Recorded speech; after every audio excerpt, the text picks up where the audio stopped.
e chamaram aquele lugar de Kibrod Atavá. Kibrod Atavá, ou Ratavá no hebraico. Porque ali enterraram o povo que tiveram um desejo insaciável. Uma coisa é você ter vontade, uma coisa é você ter um desejo insaciável. Coloca a próxima imagem, Lucas. Olha o nome dessa expressão hebraica. O nome do lugar. E o nome do lugar também, aí eu deveria pregar para vocês sobre os cativeiros espirituais. Muitas vezes, cada dimensão física representa também lugares espirituais. Olha lá, a sepultura dos desejos. Olha o nome do lugar, irmão. Kibrod Hatavá. Olha o significado. Sepultura dos... Quantos não morreram na sepultura do desejo, hein? Quantos não estão lá? Morreram por causa dos seus impulsos, seus desejos que não tem freio, que não tem controle. Que doido isso, né? Umas caveirinhas aqui no fundo. Olha lá. Olha um tanto lá de gente que já foi nessa, ó. Sexo, droga, vícios que levam você para esses lugares. Koilia é a palavra que nós vamos entender aqui no grego. Koilia é estômago, mas além de estômago também pode ser traduzido como ventre, pode ser traduzida como útero, ou toda e qualquer cavidade abdominal. E olha como eu coloquei aqui o cara, ó, comendo lixo aqui, ó. A representação das emoções, do sentimento, tá aqui dinheiro, tá aqui cigarro, tá aqui vícios, droga. Aí você percebe que a comida dele não nutre ele. A comida dele dá inchaço nele, isso sim. Porque cadê a gordurinha? Cadê não sei o quê? Aqui. Porque é uma comida que faz mal para ele. Isso aqui é a representação de nós, ou daqueles cristãos que Paulo está dizendo em Filipenses, que só se alimentam dos seus impulsos, das suas vontades, dos seus egos, dos seus apetites humanos ou almáticos, né? O sentido figurado de koilia tá aqui, ó. Significa apetites, desejos carnais, instintos físicos. Aí tem a ver com comida, com sexo e com conforto.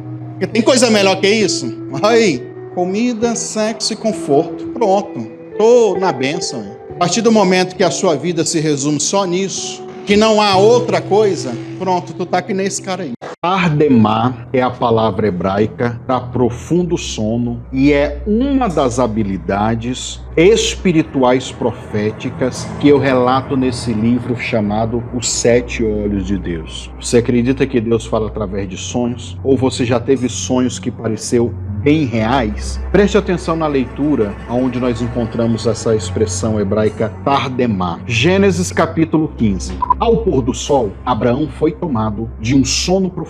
E eis que vieram sobre ele trevas densas e assustadoras. Deus traz uma experiência de tardemar, e essa expressão, além de profundo sono, também significa letargia ou transe. E nesse transe profético, nesse estado de... Não sei se eu estou dormindo ou se não estou. Um estado letárgico, de repente surgiu um braseiro que soltava fumaça e uma tocha de fogo, e o braseiro e a tocha passaram pelo meio dos animais divididos. Naquele mesmo momento fez o Senhor a seguinte aliança com Abrão: os teus descendentes eu dei essa terra, desde o ribeiro do Egito até o grande rio, o rio Eufrates. Gênesis 15, 17 e 18.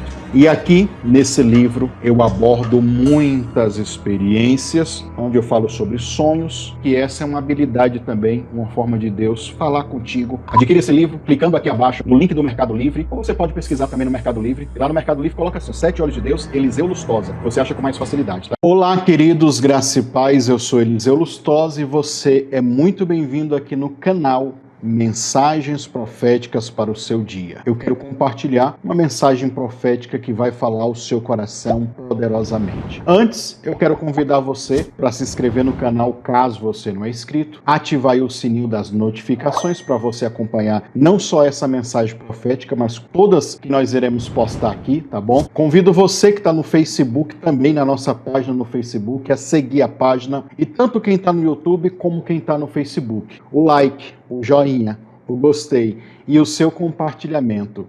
Divulgue essa mensagem para outras pessoas, para que outras pessoas sejam abençoadas e edificadas como você será agora. E se você puder me seguir no Instagram, é @pastoreliseuLustosa, e eu aguardo você lá. E agora você vai ficar com a mensagem profética para o seu dia. Graça e paz, boa noite para todo mundo.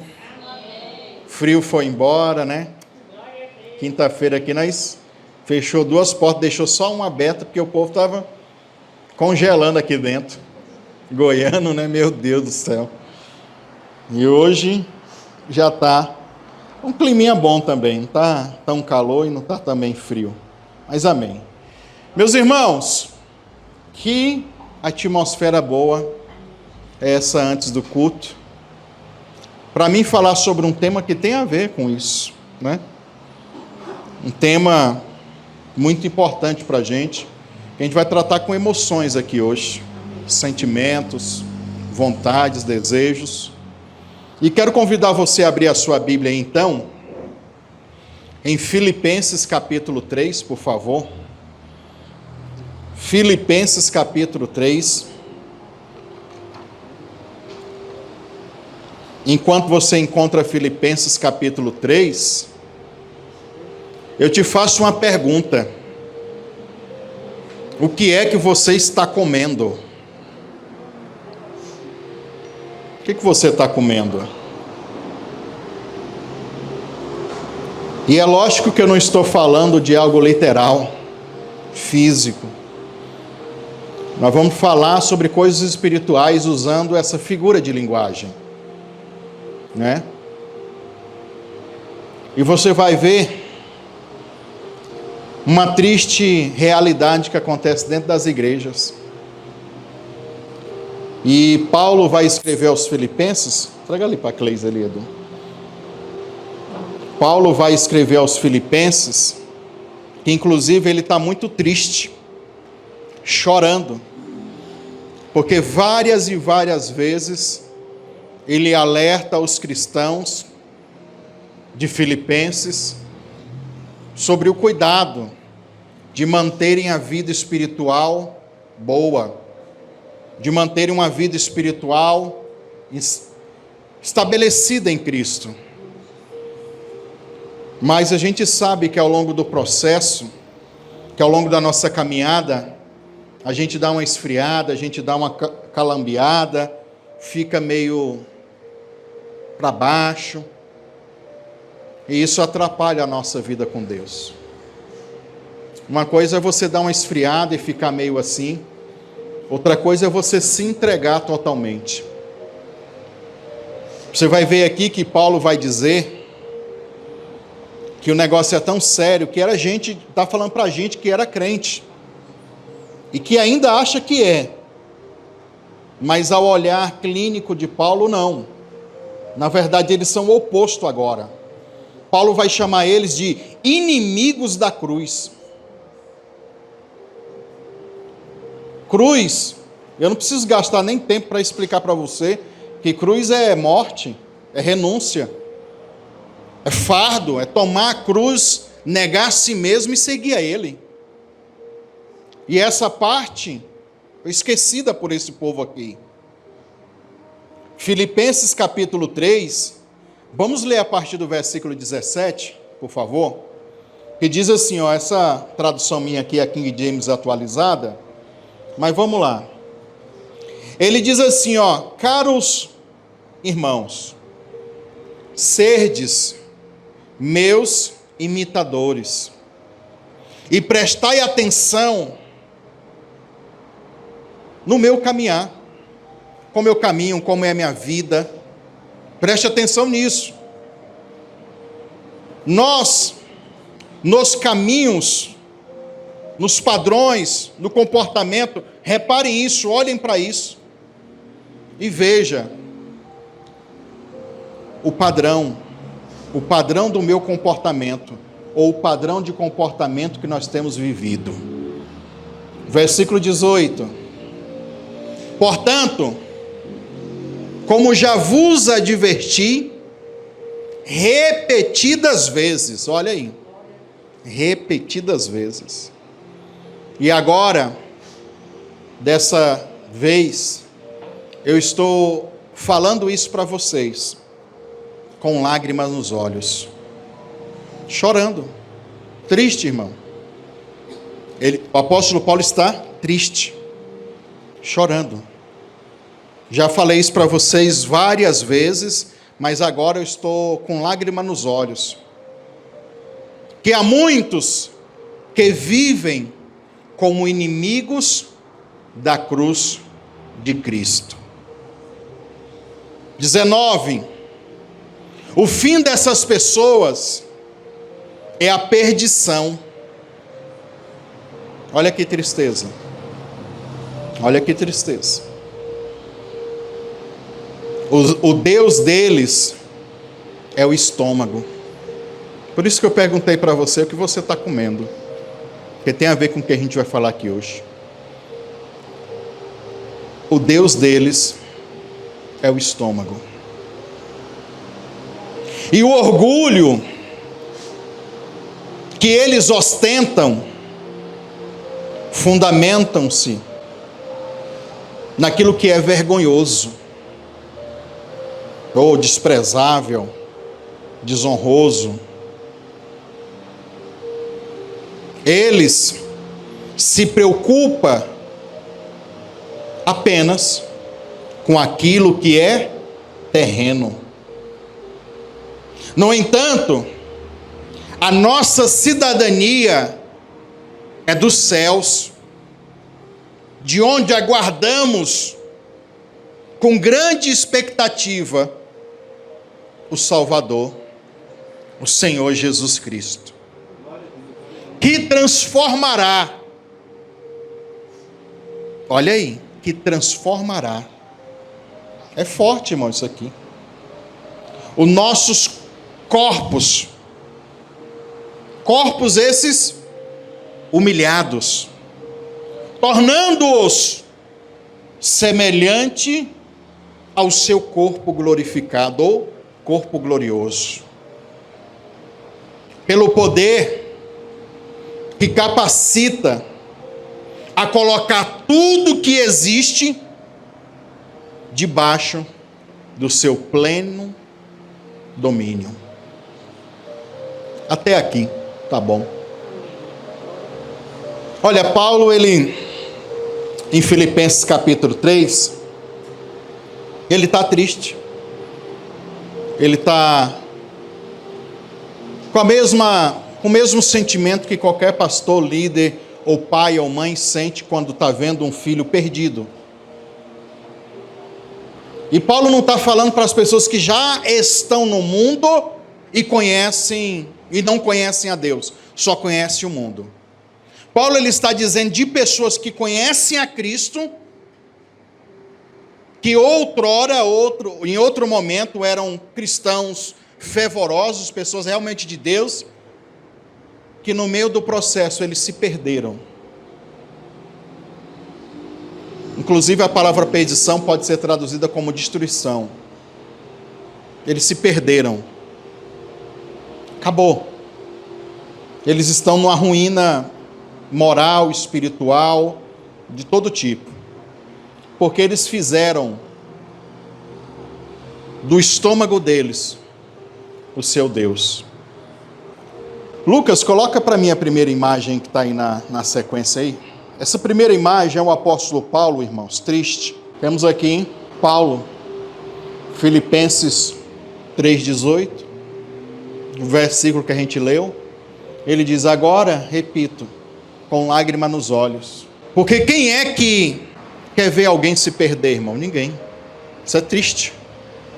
Você tem uma pessoa de oração, uma pessoa caminhava com a igreja com você, né? E de repente vê essa pessoa esfriar, se afastar. E aqui eu coloquei um comentário. Paulo está denunciando as pessoas que se dizem cristãs, mas são inimigas da cruz. Repito, cruz é o quê? Morte. Morte para o meu eu, morte para minhas vontades. Cruz é aquela voz do ensinamento de Jesus dizendo, quem quiser me seguir, negue-se a si mesmo, tome a sua cruz e depois me siga. O problema nosso é que a gente não faz essa escala. Negar a si mesmo, não. A gente vem do jeito que já está. Não quero tomar a cruz agora não, só quero seguir. Aí Jesus fica com um monte de seguidor, um monte de fã. Aí tu olha para Jesus, estourando, arrebentando no Instagram, com um monte de fã. Mas ninguém ouve o que ele ensina. Ninguém quer renunciar a si mesmo. Ninguém quer tomar a cruz porque não é fácil. Nós temos os nossos desejos, os nossos sonhos, os nossos projetos. E se Jesus interferir demais, eu já não quero. É assim que a gente pensa, né? Então, ele está fazendo essa denúncia. São cristãos que não crucificam os seus desejos carnais, mas os trata como uma divindade. Olha, irmãos, de muito estudar a Bíblia e de experiência própria, Jesus não chamou ninguém para ter felicidade. Felicidade é algo relativo. Para alguns, felicidade é eu estar em Dubai. Para outros, se eu estiver lá no meio do mato, lá, com a minha casinha, minha família de boa, é relativo isso. Jesus não chamou ninguém só para ser feliz. Eu vou servir a Jesus porque eu quero ser feliz. Não. O caminho da cruz é um caminho de renúncia. E o nosso padrão de felicidade é outra. E todo crente que se preza, que se diz que é crente e conhece o mínimo de Bíblia, sabe que o que a gente pode viver aqui na terra é nada perto do que a gente quer viver na eternidade nos céus. Paulo, ele diz aqui nesses versículos que eu disse aqui, que a nossa cidadania é o céu.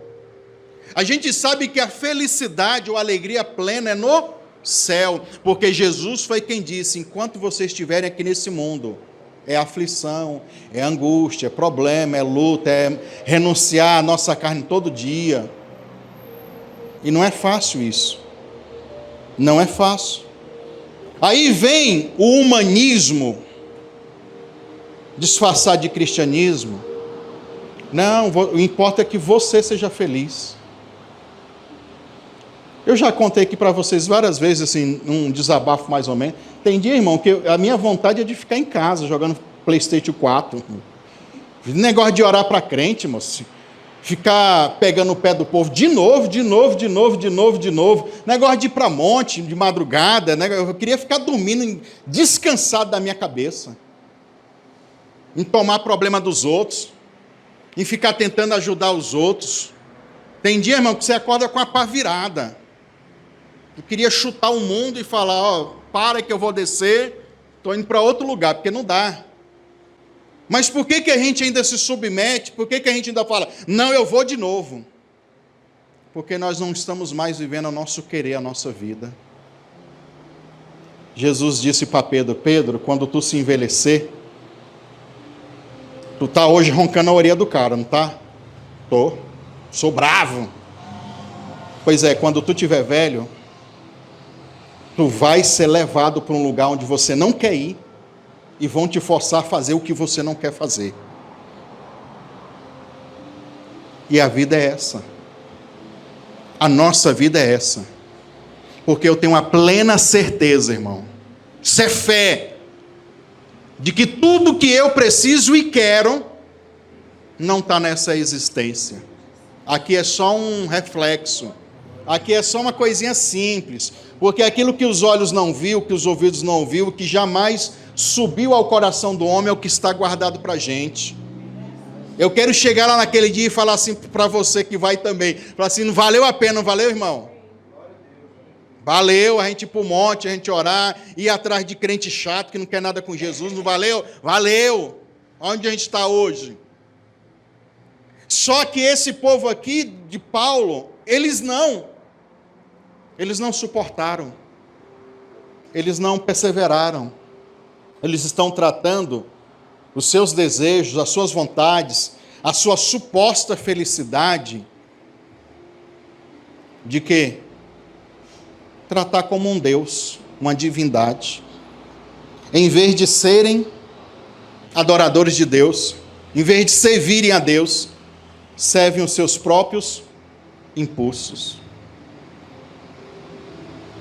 Quando você começa a entender isso, você desestressa um monte. Você fala assim, ó, pela minha carne, pelo meu homem interior, pelo meu velho homem, pela minha velha natureza, eu arrancava a tua cabeça, crente. Mas pelo Cristo que vive em mim, da qual eu crucifiquei, matei isso, não vou fazer isso por você. Porque nós, irmão, da nossa essência, não somos bons. Nem para falar assim, bom o suficiente. São bons de nada, irmão. Inclusive, nós vamos falar aqui de Etserhará, que é uma expressão hebraica, sobre a inclinação do mal. Todos nós nascemos com a inclinação do mal. Etserhará. Porque está dentro de nós. E o que a gente tem que fazer com essa Etserhará, matar ela, destruir ela. E sabendo que vai chegar um dia, que por mais que a gente não controle esses impulsos, esses comportamentos, de vez em quando a gente dá uma escorregada, mas a gente tem oferecido para Deus o nosso melhor.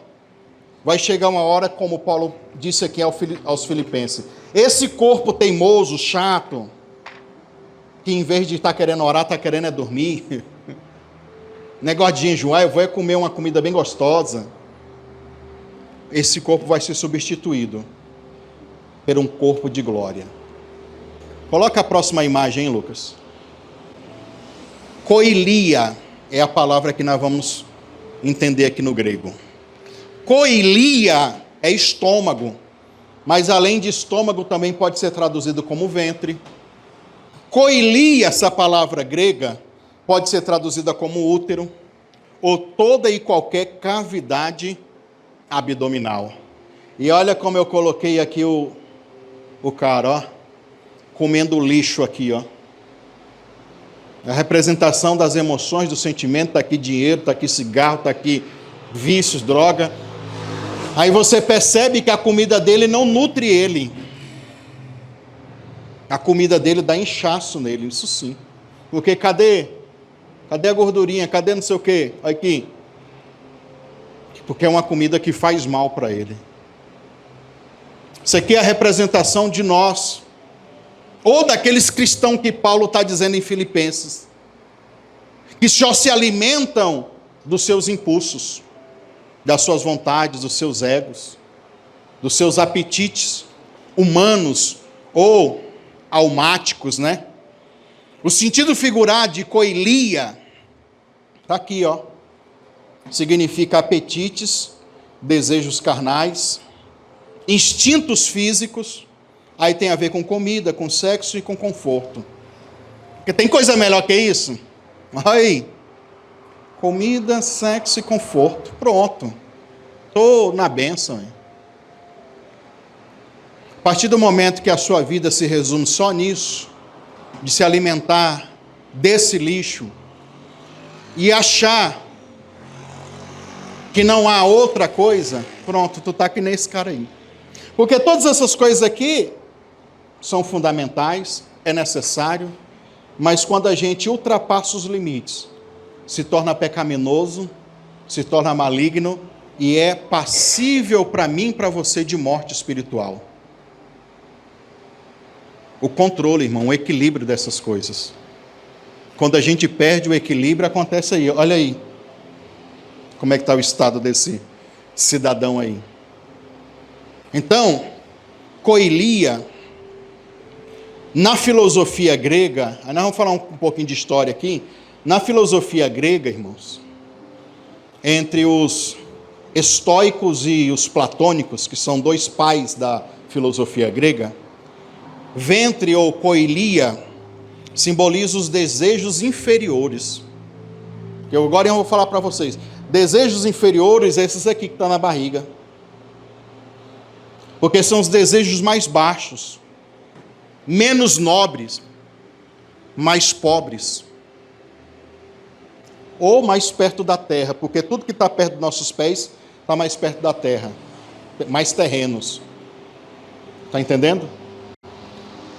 Há uma quantidade de pessoas que a vida deles se resume em alimentar essa energia aqui do abdômen.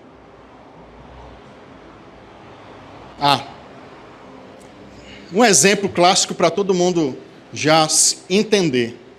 O cara que está lá na Cracolândia da vida. É só isso aqui. Ele está alimentando só essa parte aqui, ó. É só essa energia vital do abdômen dele, essa energia aqui, que está sendo nutrida. O resto dele acabou. Isso é um fator espiritual terrível. Porque ele está alimentando os sentimentos, os desejos mais baixos. Então, segundo aí Platão e esses outros filósofos, a parte do ser humano, essa parte do ser humano lá, da cavidade abdominal, é a parte que domina os instintos e os prazeres físicos. Põe aí a outra imagem, Lucas. Coloca o Platão aí para a gente ver ele aí. Mandei o site GPT fazer um Platão e ficou parecendo aquelas imagens de Jesus, né? Aqueles Jesus saco que tem uma mãozinha assim. Falei, vai essa mesmo. Falei, pega todo o banco de dados seu e cria uma imagem que parecesse o Platão de hoje. Aí ele criou um Platão meio Jesus aí. Mas isso aí é o estilo, né, irmão? Estilo de pintura, estilo da época, né? E você percebe, irmão, que Platão ele é antes de Jesus. Olha quantos anos. Então, o que eu estava falando aqui do moço ali com o buchinho ali, eu estou falando do que os gregos pensavam naquela época. Sobre os instintos, entendeu? Olha, dentro desse entendimento de coilia vai representar esses desejos inferiores. Ou seja, a parte do ser humano que domina os instintos e os prazeres físicos. E isso já era o que os gregos pensavam. E não os gregos qualquer, os gregos inteligentes, os filósofos, os pensadores, né? E aí, começa a trazer mais entendimento para nós. Põe a outra imagem, Lucas. Aí a gente vai começar aqui, então, a entender. O que os gregos pensavam naquela época. E olha que a gente ainda está aqui falando sobre o Deus deles é o estômago, tá? Olha o que os gregos pensavam na época. Que tem 3 partes aqui, ó. A cabeça, o coração e o estômago ali, a barriga, ou a cavidade abdominal. Então, segundo os gregos daquela época, Platão e contemporâneo a Jesus, era o pensamento da época, e também anterior também, a cabeça, os pensamentos, a mente, é onde passavam as coisas mais nobres. A razão, o raciocínio, né? Tudo. Aqui, nós temos o segundo ponto. Menos inferior, está vendo aqui na sequência que ele é menos inferior, mas ainda está no meio. Ou seja, aqui no coração, ainda são emoções e sentimentos razoavelmente bons, puros, que mais? Honestos, mais nobres, não como o da mente, tá? E aqui embaixo, os piores. Baixo. Então, aqui, nós temos o coilia, desejos, instintos, apetites, e eu coloquei ali, ó, paixões, vícios. Aí aqui a gente cria uma figura de linguagem chamada sentimentos e emoções viscerais. E no fundo, como essas emoções, esses sentimentos são viscerais, quer dizer o quê? São os mais fortes. São tão fortes, irmãos, que o que passa aqui de energia, aqui não consegue controlar. Porque aqui que deveria controlar, aqui e aqui. Mas quando a pessoa só exercita uma área, que é essa área aqui dos sentimentos que passam por aqui, o que vem aqui é descartável. O ódio, a raiva, a violência, a avareza, tudo que é instintivo, tudo que é viciante, que a pessoa não consiga sair. Por exemplo, pega uma pessoa que está viciada no cigarro, irmão. Quando ela começou a fumar, ela viciou na primeira vez que fumou? Não. Ó, a mente, o inimigo vem aqui primeiro na mente, aí isso vai mandando informação para lá. Uma hora ele fala assim: eu com a minha mente não quero mais fumar. Aí aqui embaixo vai ficar assim, ó. Eu quero.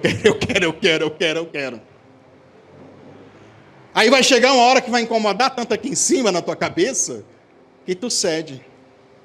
Aí é que começa a mandar em você. Aí esses sentimentos baixos começam a ditar a sua vida. Começam a ditar você. Porque você já não tem mais o controle, porque são sentimentos instintivos, violentos, agressivos, fortes, que estão ali, que Deus criou, para a gente usar da forma e da maneira certa, correta. Mas se a gente não usa para as coisas que são de Deus, por que tu não usa isso na oração, né? Tu não fica violento na oração, na busca, no jejum? Porque muitas vezes não dá o prazer que você quer. Mas você pode canalizar. Porque todo o seu organismo, irmãos, é uma programação que você faz. A gente está indo para o monte orar 4 horas da manhã, a gente acorda, às vezes vai reclamando, nossa, estou com sono demais, estou com dor de cabeça, não sei o quê. Chega lá, a gente ora, irmão, depois fica tudo feliz. Aí quando a gente fala assim, não, vamos parar mais uns dias, depois a gente volta aí de novo, a gente já fica com vontade de novo, com saudade de novo, porque a gente acostumou aqui, ó, a gente treinou isso aqui para viciar em oração. Aí a gente não aguenta. Porque se você sabe controlar as coisas, se você sabe os demônios, o inimigo, sei lá quem for, não controla mais aquela tua energia. Então, coilia, que é o ventre ou toda a cavidade abdominal, representa os desejos mais baixos, viscerais, ou seja, tudo que está ligado à carne, instinto ou prazeres imediatos. A droga, como eu citei um exemplo aqui, prazer imediato. Eu dei uma talagada, depende da droga, é 30 segundos. Sobe lá na tua cabeça, ai meu Deus, eu entrei no paraíso. 30 segundos tu desce, voltei para o inferno. O sexo é a mesma coisa. E o sexo está lá embaixo também, ó. Tive o orgasmo, desce. Aí, de novo, quero de novo. Aí tu fica assim. De repente isso controla a sua vida e você não sabe mais o que fazer. De repente a tua vida é só fazer isso, pensar nisso, e é isso que Paulo está querendo dizer. E ele está falando aqui para a gente com lágrima nos olhos, porque ele viu muitos viverem assim. Poxa, presta atenção, irmão, nós estamos falando aqui de filosofia grega e do pensamento grego, não estamos nem falando uma coisa assim, tão profundo espiritual. Lógico que tem um pano de fundo espiritual, e eu estou falando de gente que percebeu e nem era cristão e nem era judeu, mas que já notaram que esses três lugares aqui é onde corria energia, onde que movimentava. E olha que naquela época não tinha essa ciência que a gente tem hoje. Olha que a gente nem tem naquela época não tinha um assunto hoje de doenças psicossomáticas, que é a sua mente afetando o seu corpo físico. Tem gente que fica estressada aqui na cabeça, ó. Aí como que eu vou pagar, como que eu vou pagar, como que eu vou pagar. Aí o organismo libera hormônios e de repente dá prisão de ventre. Tem gente que dá dor de barriga, por causa de estresse, lá da cabeça afetando aqui. Que é o corpo, ou a alma, ou o pensamento reagindo àquilo que você está sentindo, pensando, imaginando. Então, imagina, se a gente começa a entender isso, começa a mudar, a gente não cai nessas armadilhas. A gente não vai ficar sendo escravo dessas coisas. Põe a próxima imagem, Lucas. Aí, irmãos, eu anotei aqui que Platão e o pessoal da filosofia da época, filosofia estoicas, acreditava nessas três partes, e o pensamento judaico, que é anterior a isso, muito mais anterior, ele vai nos dar outro entendimento, que é o que eu citei para você. Etze hará, inclinação para o mal. Significa formação, moldagem ou inclinação. Ou seja, conforme você vai desenvolvendo aquele comportamento, aquele tipo de pensamento, aquele tipo de vício, isso vai o quê? Formando você, criando uma forma. E o que a gente chama dentro da visão espiritual é, na verdade, destruindo a imagem de Deus, pervertendo a verdadeira essência de Deus. Então, quando você alimenta esses desejos, essas coisas vão moldando você, porque isso é uma inclinação para o mal. Sentido figurado dessa palavra ou dessa expressão é a tendência interior do coração humano, inclinada, voltada para o mal, para tudo que é ruim. O ser humano já nasce com isso. Quanto mais antes você descobrir quem são os seus inimigos, mais fácil você vai vencer eles, sim ou não? Eu ainda peguei assim uma época da igreja, na época do meu pai, ainda como pastor, o que eu ouvia de pastor falando, vem pregar sobre libertação aqui não. Aqui a gente só quer saber de falar de Jesus. Vai falar de demônio, vai falar de batalha espiritual, vai falar dessas coisas para lá. Aqui a gente só quer falar de Jesus. Olha quanto a gente perdeu. Está um monte desses crentes hoje em clínica de psiquiatra, ou pagando psicólogo caro, porque a gente deixou de falar de assuntos assim. E o diabo fez o quê? Na ignorância ele vai lá e age. Ele vai lá e ganha espaço, ele vai lá e ganha tempo. Então, preste atenção, que dentro do entendimento judaico é isso. É uma inclinação para o mal, que nasce dentro da gente, se a gente conhece ela antes, a gente começa agora a entender, a gente então começa a batalhar, a gente começa então a guerrear. E aí, irmãos, tanto no sentido judaico, como no sentido grego, sentimentos como fome, sentimentos como sede, luxúria, ou qualquer outro tipo de vício, envolve isso aqui, as entranhas. Inclusive não vou falar escrevendo não, porque eu não comecei ainda não, mas eu já estou separando um monte de estudos bíblicos para falar disso. Inclusive isso aqui vai estar nos livros, que eu vou falar do altar das entranhas, todo tipo que é sentimento, emoção, de coisas que eu sei da Bíblia, de mundo espiritual, vou colocar nesse livro para falar sobre isso. Ou seja, é entre aspas, uma inteligência emocional não baseada em comportamento, mas baseada no que está na palavra do Senhor e na Bíblia, tá? Então, olha aí. Ali é as entranhas. Aqui é que passa essa corrente de energia dentro de nós, tá? E aí, para muitos gregos e em muitos também textos gregos, o ventre era figurado, associado à animalidade do ser humano. Os impulsos que não eram controlados ou dominados pelos homens. E quinta-feira a gente falou aqui da última parte de Jó, né? Lembra? Vocês estavam aqui quinta-feira? E nós falamos sobre Behemoth, né? Aquele espírito, aquele principado, e Leviatã, que são duas figuras mitológicas, espirituais, que o homem não consegue controlar. Inclusive Leviatã, o rei dos soberbos, ou o governante sobre aqueles que são soberbos. E Deus falando, olha, Jó, tu não consegue controlar eles. Para mim eles é fichinha. Para mim eles é como um dogzinho que eu tenho lá. Vem cá, vem. Para você ele é um monstro. Jó, para mim ele não é nada. Eu que criei ele, criei como você. Então, tem coisas que se a gente não dominar, acaba nos dominando. É isso que a gente quer entender. Paulo, em Filipenses capítulo 3, do versículo 18 ao 19, nesses dois versículos, Esses crentes, ou esses falsos crentes, Paulo está querendo dizer o quê? Que são pessoas inimigas da cruz, que vivem concentradas em si mesmo, que buscam apenas os prazeres terrenos, e por último, tratam seus apetites carnais como uma divindade. Isso é o mais grave. É o mais grave. Porque eu tratar os meus impulsos, meus desejos, as minhas paixões acima de Deus, como é que é isso, irmão?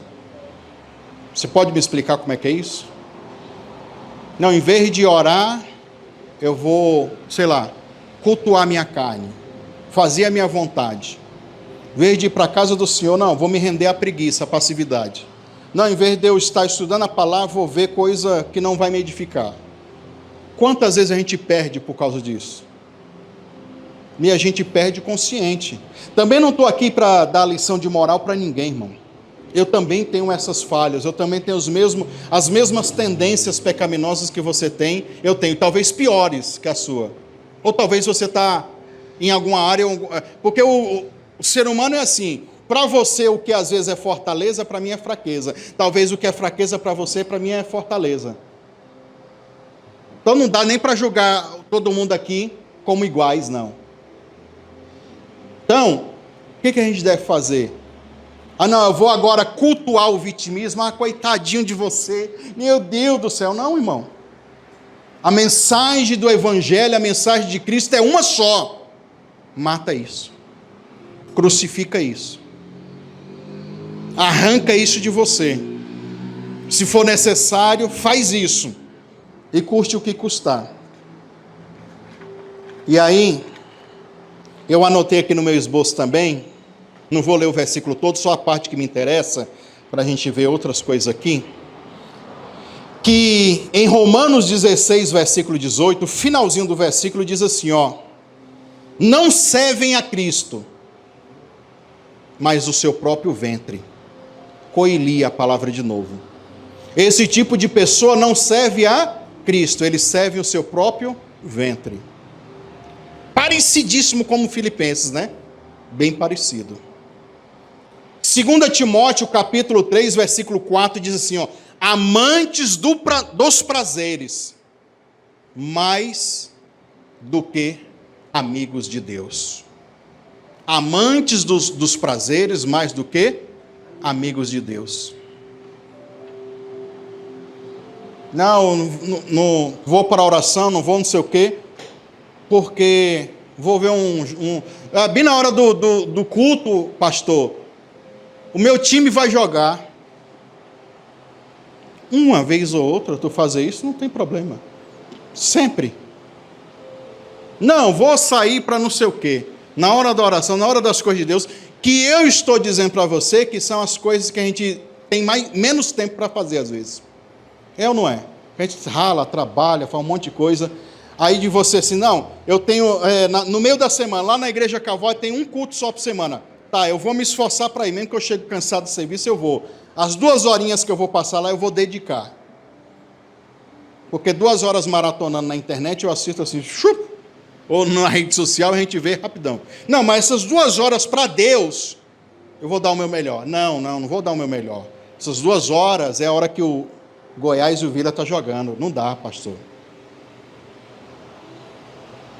Uma coisa é de vez em quando tu fazer isso, sempre.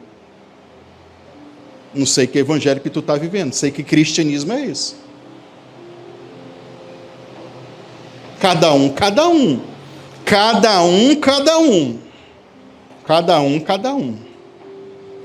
No pensamento judaico, irmão, Etserhará, que é inclinação para o mal,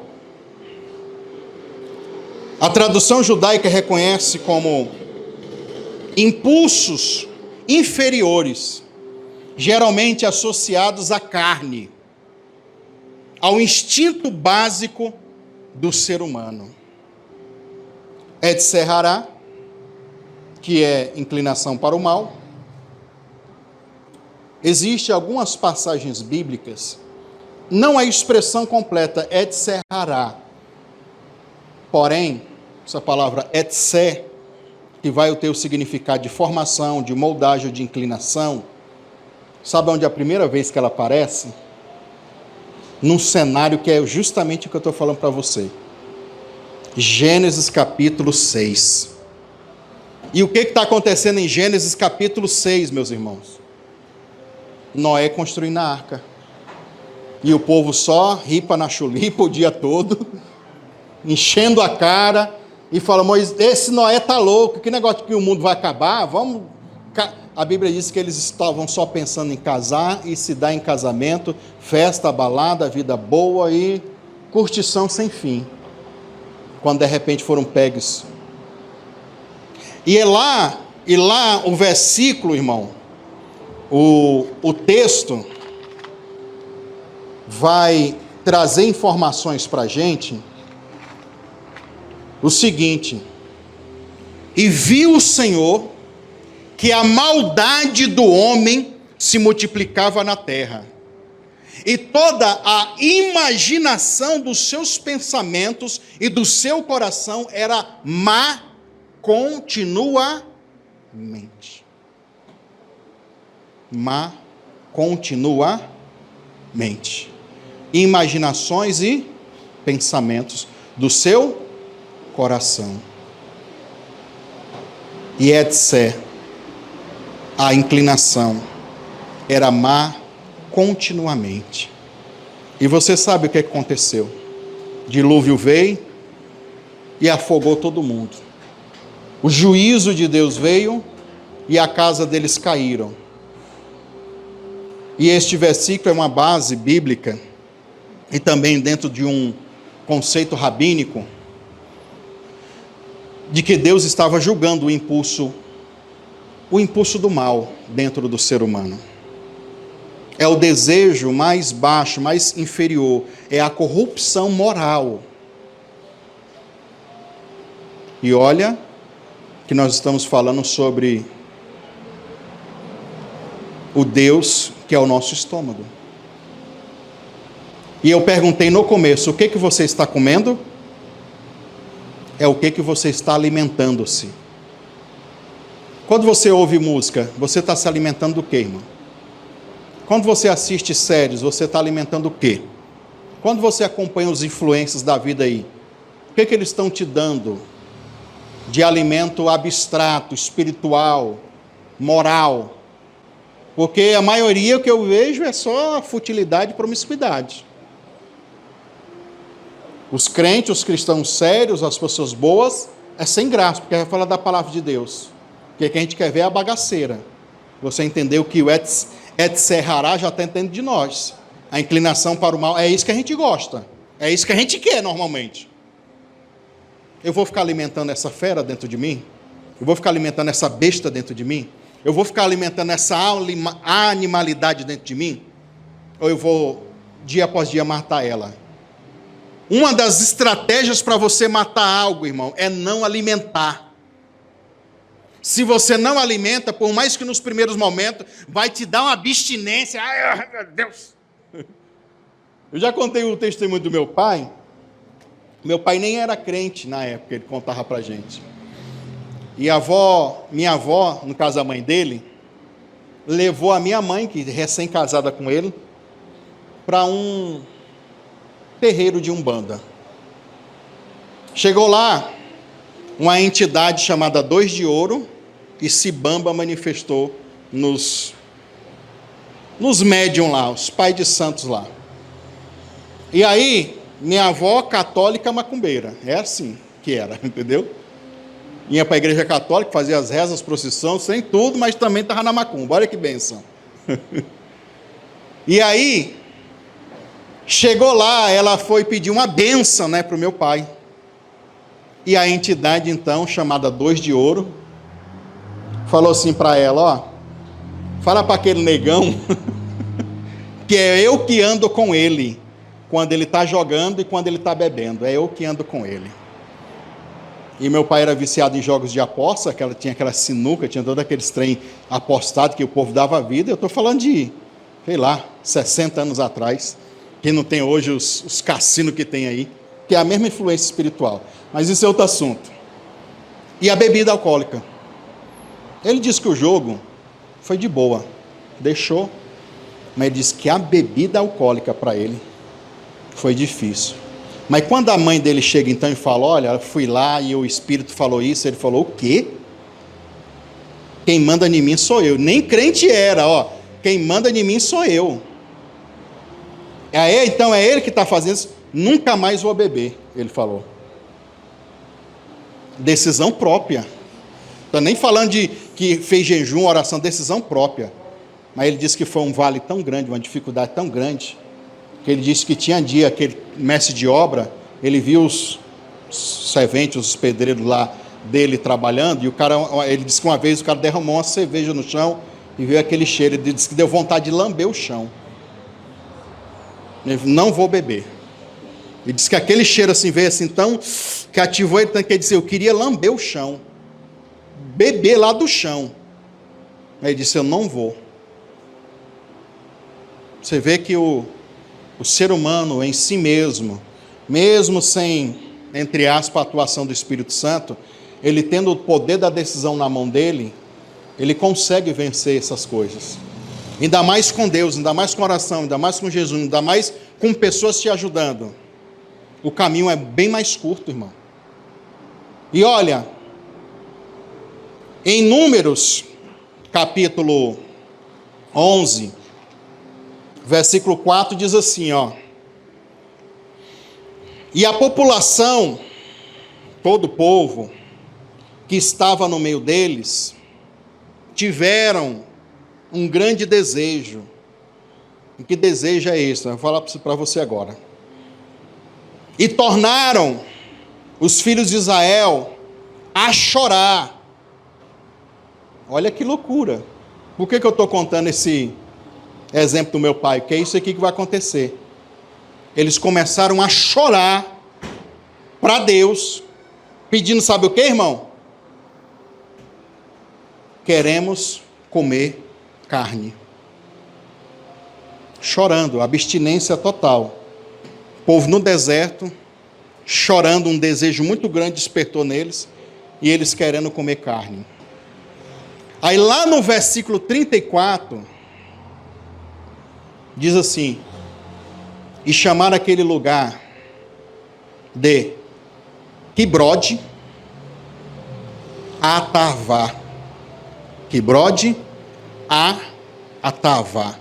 Ou Ratavá no hebraico.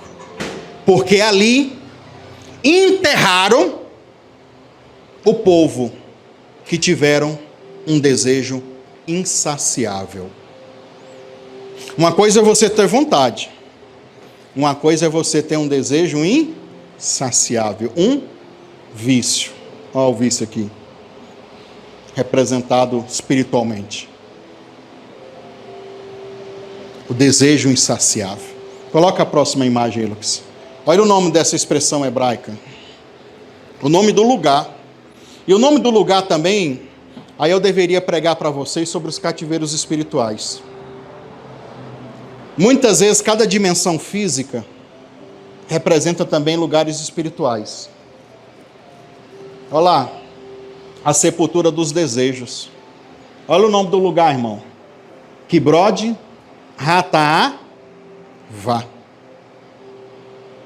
Olha o significado. Sepultura dos... Quantos não morreram na sepultura do desejo, hein? Quantos não estão lá? Morreram por causa dos seus impulsos, seus desejos que não tem freio, que não tem controle. Que doido isso, né? As caveirinhas aqui no fundo, olha lá. Olha um tanto lá de gente que já foi nessa, ó. Sexo, droga, vícios que levam você para esses lugares. Não, eu estava me relacionando com uma pessoa e eu no vício, na fissura total, fui lá, de repente descobriu que o cara tinha um rolo, ou que no Samuel tinha um rolo, o cara veio e me matou. Pá, onde você foi parar? Não, eu estava lá chapadão, doidão, bebendo sem parar, e eu era o vida louca, e bebi, deu uma overdose, para onde você veio parar? Olha aqui, a sepultura dos Não, eu estava querendo ganhar muito dinheiro e dei uns tomé em alguém aí, roubei umas coisinhas de alguém, porque eu queria ficar rico. De repente o cara veio e me encontrou e pá! Para onde eu fui? Pronto. O túmulo da cobiça. Túmulo da cobiça. A morte causada pelos desejos desordenados. O retrato dos apetites carnais que estão acima da vontade de Deus. Uma advertência profética contra quem vive, quem desenvolve, quem é essa pessoa que vive apenas pelos impulsos da carne. Kibrod, Ratavá, morreram no deserto, porque despertou um impulso psíquico, uma manifestação espiritual. Do nada eles ficaram na fissura de carne, queremos carne, vamos botar Deus contra a parede, Deus, eu quero carne, e comendo, e dá-lhe comer carne, e carne, até morreram. Morreram. E aí ficou gravado isso. E quantos, irmão? Quantos não estão com um pezinho aqui, ó, já, ó, quase. Se alguém chegar a empurrar, não é de rir não, irmão. Se alguém chegar a empurrar, pronto. Porque já está tomado, dominado pelos desejos. Dominado, tomado. Aí, esse lugar é um lugar de apetite, de desejos, de coisas. A palavra, só a palavra atavá, pode ser traduzida como desejo forte, ou um desejo insaciável. Pode ser traduzido também como uma ânsia, né? A pessoa fica naquela ansiedade, ou cobiça. E a outra, apetite, concupiscências ou desejos carnais. Aí você junta as duas coisas. Kibrod, atavá, que é a concupiscência, o apetite por coisas sem controle, sem freio. Aqui vemos que o estômago é literalmente levado, tem levado o povo a pecar, e não só a pecar, à morte. O desejo pela essa comida, essa fome das coisas materiais, e a idolatria de colocar essas coisas como se fosse Deus. Como se fosse Deus. Levando as pessoas à ruína, à morte. Então, a palavra que aqui no caso é kibrot, ou kivrot no hebraico, é a palavra sepultura. E ali eu já disse para você o que é.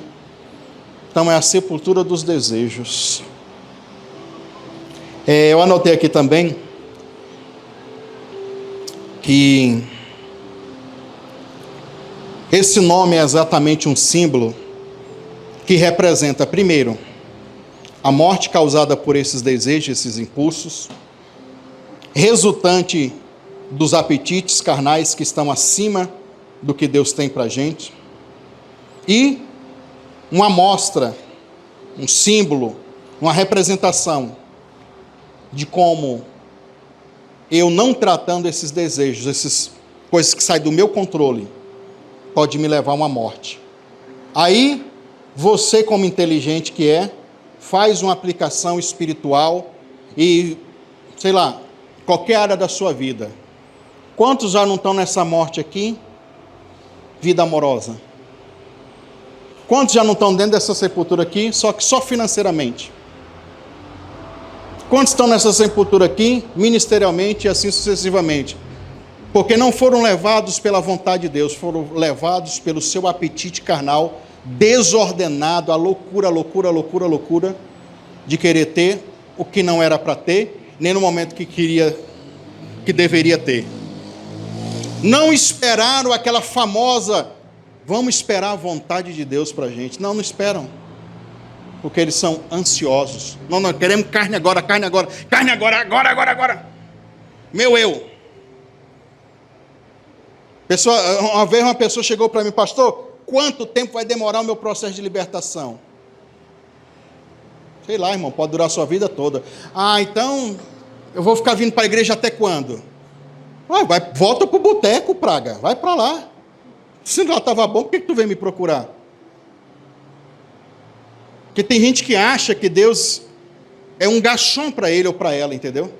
Que Deus tem que satisfazer as vontades dele ou dela. Sendo que a maioria dos buracos que a gente entrou na vida, foi nós mesmos que entramos, irmão. Foi nós mesmos que procuramos. E agora, para resolver, a pessoa quer que Deus dê uma data para ele, Não, irmão. Para a sua vida, o mundo é outra coisa. Aqui com Deus é outra vibe, é outro negócio. Primeiro vamos resolver isso dentro de você. Primeiro vamos ver como é que estão as coisas. É tempo. Amadurecer como pessoa, amadurecer como gente de Deus. Começa já fazendo as orações, começa buscando, aí vai, gradativamente as coisas vão melhorando. Então, é isso. Um outro versículo para a gente finalizar, que eu anotei aqui para vocês, e depois eu solto uma série de versículos em seguida, é de Ezequiel 16:49. Ezequiel 16:49, ainda dentro desse entendimento, nós temos a cidade de Sodoma. Quem não conhece Sodoma, né, irmão? E a outra, Gomorra. Ezequiel diz assim, eis que esta foi a iniquidade de Sodoma. Qual? Sexo, prostituição. Porque todo mundo só fala disso, né? Soberba, fartura de pão e uma prosperidade ociosa. Foi essas três coisas. Não, mas eu só ouvi falar do sexo, da promiscuidade. Isso era só uma consequência. Soberba, fartura de pão e o quê? Prosperidade. Aquilo que deveria ser, pelo menos as duas últimas, fartura e prosperidade, que deveria ser bênção, mas misturou com o quê? Soberba. São energias que não podem se juntar. Não podem. Porque mais próximo do que a gente está, deveria nós ser mais humildes ainda. Mas a prosperidade e a fartura de pão junto com alguém já soberbo, dá isso aqui. Põe a próxima imagem, Lucas, aí. Dá isso aí, olha a palavra aqui no original. Savá. Palavra fartura, o excesso de comida. Qual é o sentido figurado? Orgulho gerado por excesso de conforto e de quê? Saciedade. Se eu estou bem, os outros se laxam, os outros que se explodam. Eu estou bem, eu estou farto. Eu estou aqui na minha ânsia. Eu estou aqui na minha zona de conforto, só comendo o meu lixo. A Sodoma aqui, beijando, e o povo dançando, e o cara comendo lixo. Isso aqui foi a queda deles. Agora você está pensando, ixi, lá vem um pastor agora pregar contra dinheiro, contra gente que é próspera. Não, irmão, sai dessa, sem abrir escola, tá? Sai dessa. As ferramentas que Deus coloca na nossa mão, tudo é uma questão de energia, de fluxo espiritual. Se a gente tem um controle em cima de tudo isso, nada nos domina. Pelo contrário, é a gente que vai dominar. A Bíblia não diz assim que Deus deu a terra para os seres humanos, para os homens? Do Senhor é os céus e a terra Ele deu aos... Não é isso que o versículo diz? Quem lembra? Do Senhor é os céus e a terra Ele deu para os... Então tudo que é terreno está representado aqui, nessas emoções, nesse sentimento. É nosso, está em nós. Mas Deus nos constituiu, irmão, como governadores desse mundo. Se a gente quer governar o mundo, vamos começar governando aqui primeiro a gente. É isso que eu quero que você entenda. Se você começa a governar aqui primeiro em você, aí você vai conseguir dominar as outras coisas. E aí pode vir prosperidade, pode vir dinheiro, pode vir poder, pode vir não sei o quê, pode vir o que for. Nada vai te corromper, porque você entendeu qual é o propósito de Deus para a sua vida. Aí você domina e governa. Eles não, eles tiveram a oportunidade de ter fartura de pão, de prosperar, mas mesclou isso com a soberba. O ingrediente da soberba aqui nesse sanduíche aqui desse cara, matou ele, é o veneno. O orgulho, a altivez, a imponência, tá? E aí, eu tenho outros exemplos aqui na Bíblia, como lá em Lucas capítulo 16, do versículo 29 ao 31, que fala do rico e o Lázaro, lembra? Então, a riqueza daquele rico levou ele para o inferno. Vestia-se de púrpura, banqueteava, esbanjava, ignorava Lázaro, o pobre que estava na porta. Foi condenado ao tormento eterno. Nós temos aqui Nabal, que eu citei ele aqui quinta-feira. Nabal, esposo de Abigail, que era um cara próspero, tinha dinheiro, e Davi foi morrendo de fome na porta da casa dele, Davi fugindo de Saul, morrendo de fome com os soldados dele, e o cara negou dar pão para eles. E era meio que uma lei, uma lei militar naquela época. É como se a gente estivesse aqui no Brasil, estivesse tendo uma guerra no Brasil, aí tu vê um soldado brasileiro entrando na tua casa, estou morrendo de fome aqui, estou na guerra, estou aí, sei lá, dando tiro dos inimigos aí, estou morrendo de fome, tu me dá uma comida? Dou nada, vai-se embora, sai daqui, praga. Basicamente isso que o cara fez. E ele tinha condição. Então, Nabal, em 1 Samuel 25, ele era um cara muito rico, mas grosseiro, ingrato e avarento. Negou ajuda para Davi. Deus o feriu e ele morreu depois. E aí? Temos também um exemplo do jovem rico, Mateus 19. Guardava os mandamentos, mas também não abria mão das suas riquezas. Foi embora triste, porque não queria obedecer aquilo que Jesus mandou. Nós também temos o rico insensato, que é o rico da parábola, que estava lá construindo celeiros e celeiros de comida e de alimento, e tudo naquela época valia dinheiro também. Lucas capítulo 12, do versículo 16 ao 21, diz que ele ajuntou muitas riquezas para si, mas não era rico para com Deus. E Deus disse: louco, hoje vão pedir a tua alma. E aí? Tu está lascado. Não vai pedir o teu dinheiro, vai pedir a tua alma. Mas, se eu ficar até aqui, eu estou criando o quê? Uma teologia comunista, uma teologia socialista, que odeia gente que tem dinheiro. Ilusão sua. Besteira sua. Porque há muitos homens na Bíblia, eu vou citar só alguns aqui para você, que foram poderosamente ricos e tementes a Deus. E fizeram o que Deus quis. Citei aqui para vocês quinta-feira Jó. Cara, Jó para mim é o top dos tops.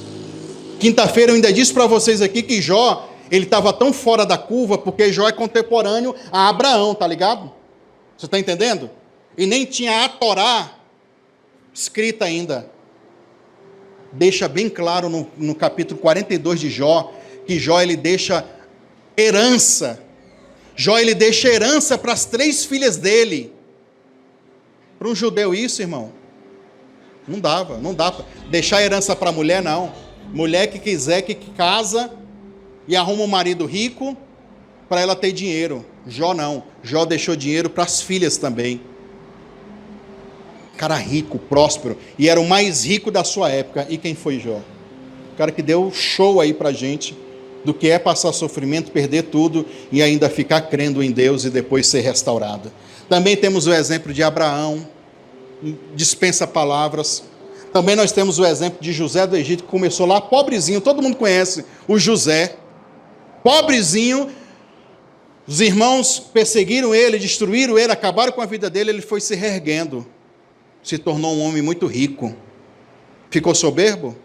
Não, ajudou os seus irmãos, a família dele prosperou, todo mundo ficou bem, e até hoje a gente fala de José como um exemplo de superação. E aí? Davi, Salomão, olha os exemplos. Gente rica. Davi também dispensa apresentações. Um homem segundo o coração de Deus, com a vida toda pecaminosa. Mas quando Deus falava com ele, ele quebrantava, ele aceitava, ele reconhecia. Isso é riqueza. Lá no Novo Testamento, botei aqui Mateus capítulo 27, 57. José de Arimateia, que doou o túmulo da família dele para enterrar Jesus. Reconhecendo ali que Jesus era uma figura importante que deveria ser prestigiado. E é uma coisa íntima, irmão, para um judeu naquela época, entregar ou dar sua sepultura, a sepultura da família, para alguém aparentemente desconhecido ou que não fazia parte da família. E a gente poderia ficar aqui citando exemplos e exemplos. Resumindo, como é que estão as suas emoções? Como que você está alimentando a sua alma? Eu acho que você precisa de uma dieta espiritual. Eu acho que você tem que começar a reparar dentro da sua vida, na sua casa, nas suas redes sociais, no seu estilo de música, tudo aquilo que remete a você a uma fase ruim, uma fase de perdição, uma fase de pecaminosidade, ou coisas que literalmente você sabe que te contamina. E fazer uma dieta disso. Se é veneno, deixa para lá. Se isso vai te fazer mal espiritualmente ou emocionalmente, deixa para lá. Porque senão, esse túmulo aqui dos desejos, você vai lá para lá. E não é isso que Jesus quer para você. Não é isso que Deus quer para a gente. Deus quer que a gente venhamos controlar. Deus quer que nós venhamos ter equilíbrio, ter o autocontrole. Mas também eu entendo você. Eu sei que tem época, fases, períodos da nossa vida que a gente descontrola, se entrega. E por um momento você se entregou, mas que tal voltar hoje? Que tal voltar hoje? E eu falo de mim mesmo. Você sabe que tem pouco tempo agora, fazer 2 anos que eu perdi a minha mãe. Foi um baque para mim.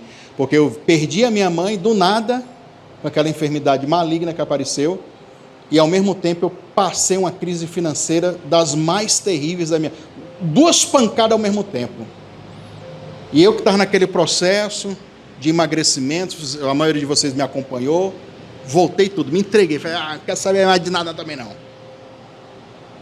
Aí agora eu vou voltar de novo, me reergui, me levantei. Estou contando isso para quê? Para falar para você que a gente pode até perder o controle, mas nós não perdemos a batalha e a guerra continua. Vamos se levantar, vamos se reerguer, vamos refazer o nosso caminho. Vamos agora dominar sobre tudo e todos. Vamos agora subir degraus de maturidade e de entendimento, para que o nosso Deus não seja as nossas vontades, os nossos querer, para que nós não venhamos viver a nossa vontade. E essa fase, esse período que você está vivendo ruim, ele passa também, irmão.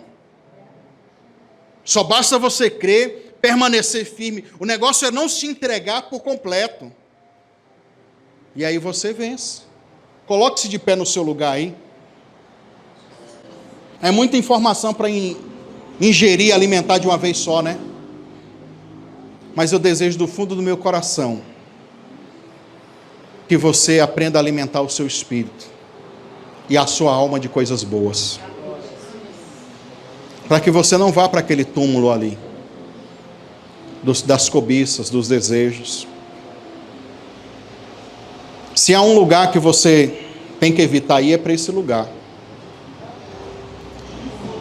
Creia, por mais que você não está vendo, por mais que você não está percebendo, creia que há uma solução, há um escape. E hoje eu quero junto com vocês fazer uma oração juntos, depois eu deixo você orar também.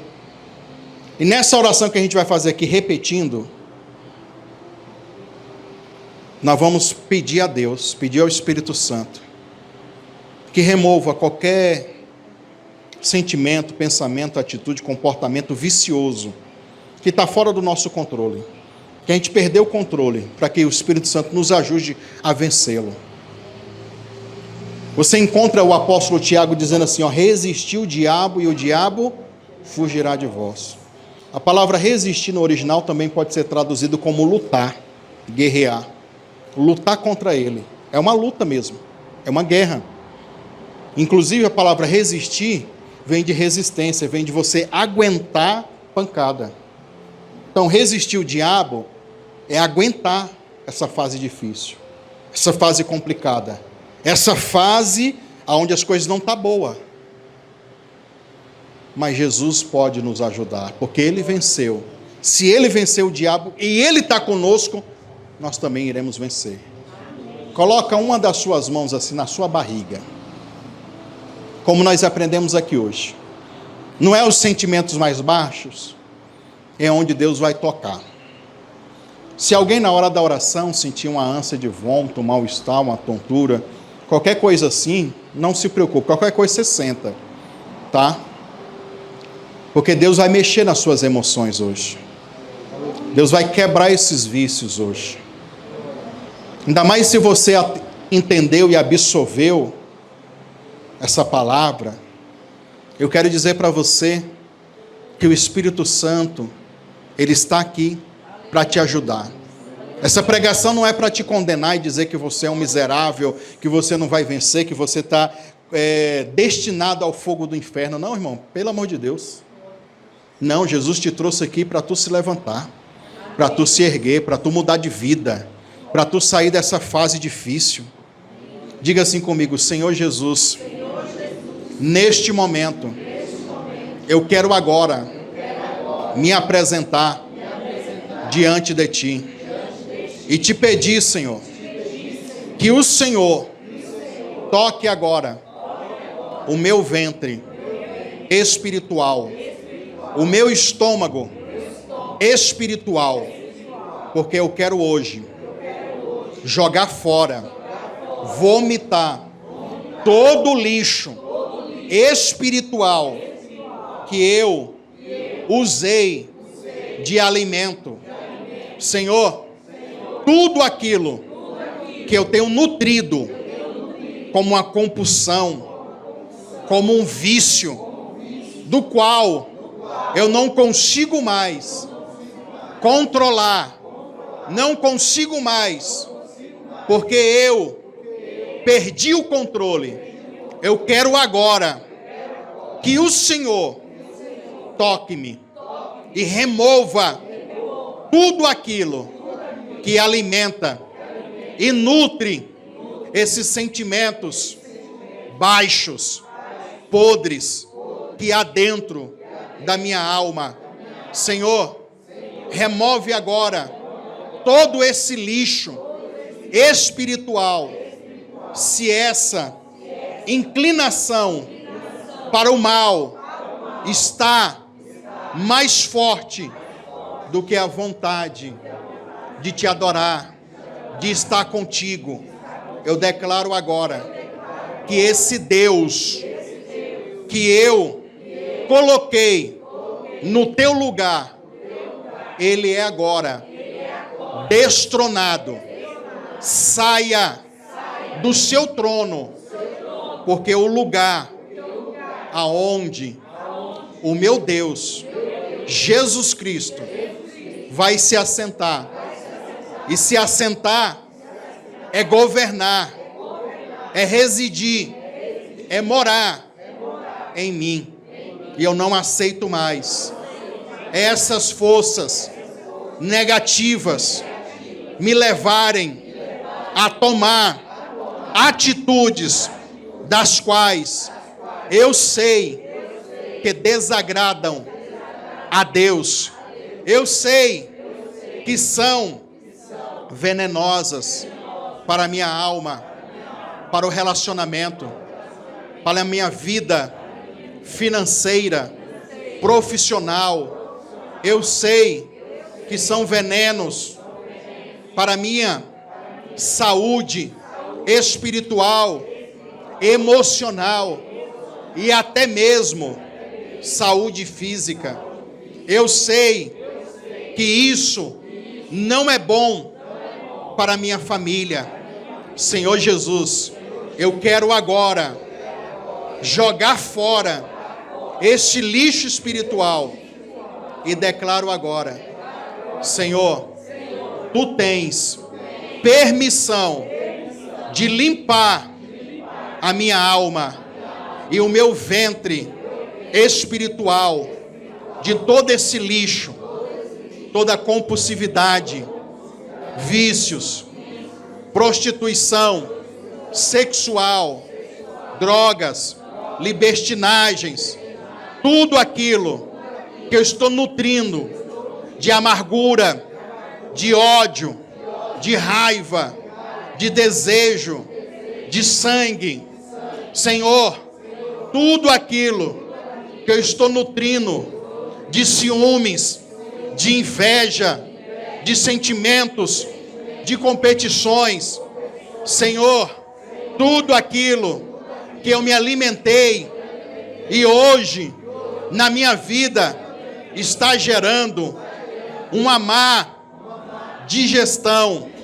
Senhor, eu quero agora jogar tudo fora e declarar que o meu ventre espiritual está sendo agora limpo, purificado por Jesus. Senhor, que essa mudança aconteça de dentro para fora, de dentro para fora. E eu creio, Senhor, que eu vou receber essa libertação e esse milagre. Amém? Preste atenção. Agora você que vai orar. Essa música vai ficar tocando um pouco mais alta, que é para justamente ninguém ficar ouvindo você. Desliga essa luz aqui, desliga a luz aqui. Que é você agora e Deus. O que é que você, irmão e irmã que está aqui hoje, quer que Deus tire da sua vida? Você vai falar para Deus. Eu vou junto com a Cleise orar por vocês agora. Vamos fazer uma oração rápida. Mas antes da gente ir orar, eu quero que você ore. Talvez você está preso na prostituição sexual, num vício de alguma bebida, num ciúmes, numa ansiedade. E nós não estamos aqui para te acusar. Pelo contrário, nós estamos aqui para te ajudar. Porque eu não quero que você vá para essa cova, vá para essa sepultura dos desejos. Eu quero que você prospere. Eu quero que você vença. Fale com Deus agora. Seja um mantenedor desse ministério. Deposite seu voto de fé, sua oferta, seu dízimo, nas contas bancárias ou através do Pix. Pix Bradesco, 62 984 93 3100, é celular. Pix Banco do Brasil, Pastor Eliseu Lustosa 2 @gmail.com. Pix Caixa Econômica Federal, Pastor Eliseu Lustosa @gmail.com, ou através das contas bancárias: Banco Bradesco, agência 3756, conta corrente 86390, dígito 4. Banco do Brasil, agência 3656, dígito 0, conta corrente 30384, dígito 4. Em nome do Eliseu Lustosa da Silva. Conta da Caixa Econômica Federal, agência 1009, conta corrente 36760, dígito 5. Conta poupança da Caixa Econômica Federal, agência 1009,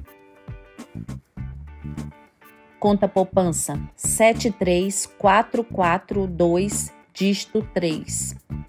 E se você quiser fazer pelo PayPal, é pastoreliseulustosa@gmail.com. E se você que mora fora do país, você pode estar enviando pelo Western Union, pode estar enviando o comprovante no WhatsApp 55 62 984 93 3100. Desde já, agradecemos a sua contribuição e que Deus te abençoe. Glória a Deus. Quero agradecer você por ter acompanhado e assistido esse vídeo todo, que você possa edificar outras pessoas, sabe como? Compartilhando com mais alguém essa mensagem profética. Se você aprendeu algo, se edificou a tua vida, se Deus falou ao seu coração, então você pode compartilhar. Convide outras pessoas para conhecer esse projeto, esse canal, porque esse canal vai abençoar muitas vidas, tá bom? Deus abençoe você, um forte abraço, um beijo no seu coração, não saia sem marcar o joinha, se inscrever e até a próxima mensagem profética para o seu dia. Deus abençoe.